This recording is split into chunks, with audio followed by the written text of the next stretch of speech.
السلام علیکم city 5 news کے ساتھ میں ہوں نادر خان۔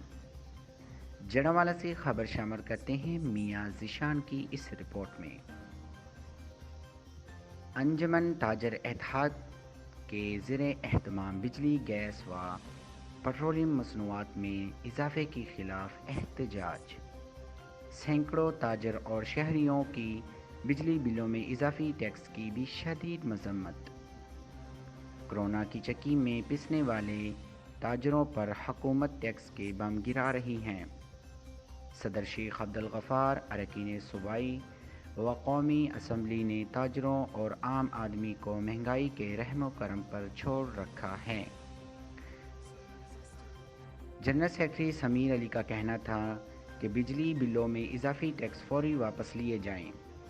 تاجر برادری کا مطالبہ، مظاہرین نے بینر اٹھا رکھے تھے جن پر نعرے درج تھے۔ مزید خبروں کے لیے دیکھتے رہیے سٹی 5 نیوز HD۔